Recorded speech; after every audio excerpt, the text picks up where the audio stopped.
हिंदू त्योहार है। महाकुंभ 12 वर्ष और कुंभ 6 वर्ष के अंतराल पर आता है, जिसका आयोजन 4 स्थानों पर आयोजित किया जाता है, जिनमें हरिद्वार, प्रयाग, उज्जैन और शामिल नासिक। ये त्योहार देवताओं और राक्षसों के बीच अमृत के लिए युद्ध की कहानी से जुड़ा है। माना जाता है कि कुंभ के दौरान नदियों का जल अमृतमय हो जाता है और स्नान करने से पापों का नाश होता है और मोक्ष की प्राप्ति होती है। मान्यताओं के अनुसार महाकुंभ के लग्न में स्नान करने से व्यक्ति जन्म जन्मांतर के पापों से मुक्त हो जाता है और दिव्य लोक की प्राप्ति होती है। कुंभे कुंभद्भव स्थान सर्व पाप प्रनाशनम त्रिसंध्याया त्रिवेणिया स्नात्वा पापै प्रमुच्यते, जिसका अर्थ है महाकुंभ में त्रिवेणी संगम पर स्नान करने से व्यक्ति के सभी पाप नष्ट हो जाते हैं और उसे मोक्ष की प्राप्ति होती है। कुंभ में संगम स्नान सबसे महत्वपूर्ण अनुष्ठान है। इसके अलावा दान, पुण्य, संत समागम, यज्ञ और तप भी कुंभ के महत्वपूर्ण अंग हैं। कुंभ का वर्णन वेदों में मिलता है, जो भारतीय जनमानस के लिए प्रामाणिक है। कुंभ से जुड़ी 2 पौराणिक कथाएं प्रसिद्ध है। पहला समुद्र मंथन, कश्यप ऋषि की पत्नियों अदिति और दिति से देव और दैत्य उत्पन्न हुए। दोनों ने मिलकर समुद्र मंथन करने का निश्चय किया, जिससे 14 रत्न निकले, जिनमें से एक अमृत कलश था। देवताओं और दैत्यों में अमृत के लिए युद्ध हुआ, क्योंकि उसे पीकर दोनों अमृतत्व तो प्राप्त करना चाहते थे। देवराज इंद्र के इशारे पर उनका पुत्र जयंत अमृत कलश लेकर भाग निकला, जिसका दैत्यों ने पीछा किया। अमृत कुंभ को सुरक्षित रखने में बृहस्पति, सूर्य और चंद्रमा ने बड़ी सहायता की। बृहस्पति ने दैत्यों के हाथ में जाने से अमृत कलश को बचाया, सूर्य ने फूटने से रक्षा की और चंद्रमा ने अमृत छलकने नहीं दिया। फिर भी युद्ध के दौरान उथल पुथल से अमृत कुंभ से 4 बूंदें छलक ही गयीं। इस दौरान अमृत की 4 बूंदें 4 स्थानों पर गिरी: हरिद्वार, प्रयाग, उज्जैन और नासिक। यहीं पर कुंभ पर्व मनाया जाता है। दूसरा, दुर्वासा का क्रोध।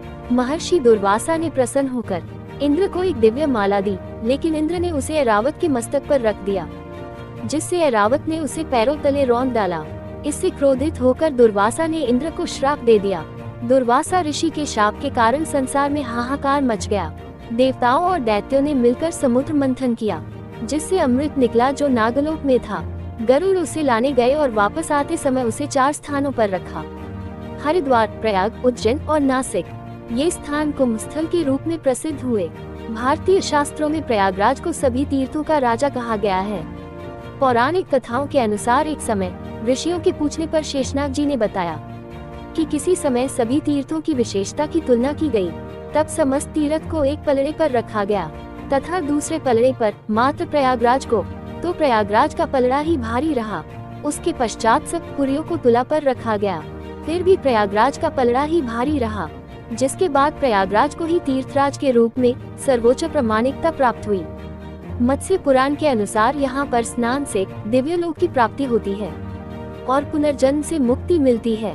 पद्म पुराण के अनुसार इस पवित्र भूमि पर किया गया दान अनंत पुण्य प्रदान करता है। प्रयागराज तीर्थ में महाकुंभ का आयोजन 13 जनवरी 2025 से लेकर 26 फरवरी 2025 तक किया गया है। त्रिवेणी के तट पर 13 दिसंबर 2024 को देश के प्रधानमंत्री नरेंद्र मोदी एवं मुख्यमंत्री योगी आदित्यनाथ ने पूर्ण विधि विधान से संगम पर पूजा कर स्वच्छ, सुरक्षित, सुव्यवस्थित एवं डिजिटल महाकुंभ के आयोजन की प्रार्थना की। देश ही नहीं अपितु विश्व के कई भागों से हिंदू धर्म के अलावा अन्य धर्मों को मानने वाले विदेशी लोग भी इस महाकुंभ में अपनी उपस्थिति दर्ज कर रहे हैं। गंगा, यमुना और अदृश्य सरस्वती के पावन संगम में अब तक करीब 52 करोड़ से अधिक श्रद्धालु इस महाकुंभ में अमृत स्नान का व संतों के आशीर्वाद का लाभ अर्जित कर चुके हैं। इस महाकुंभ के पवित्र मुख्य पवित्र स्नान पौष पूर्णिमा, 13 जनवरी मकर संक्रांति, 14 जनवरी मौनी अमावस्या, 29 जनवरी बसंत पंचमी, 3 फरवरी माघी पूर्णिम, 12 फरवरी के थे एवं अगला मुख्य स्नान महाशिवरात्रि 26 फरवरी का है। प्रयागराज में पवित्र त्रिवेणी के संगम पर महाकुंभ का यह मेला 4000 हेक्टेयर क्षेत्र में विकसित किया गया है, जो कि भारत की महान सांस्कृतिक विरासत, दिव्य आध्यात्मिक गौरव एवं वैभव की अनुभूति के साथ सभी श्रद्धालुओं में एक विशेष आध्यात्मिक ऊर्जा एवं शक्ति का संचार करता है। श्रद्धालुओं के लिए सुविधा हेतु इसे डिजिटल महाकुंभ बनाया गया है, जिसमें महाकुंभ से जुड़ी सारी जानकारियां और सुविधाएं वेबसाइट, मोबाइल ऐप, 11 भाषाओं में AI check board, Google map, digital खोया पाया केंद्र इत्यादि बहुत सी सुविधाएं उपलब्ध हैं। महाकुंभ मेला प्रबंधन ने 4 कलर के QR कोड हर समस्या के समाधान के लिए बनाए हैं।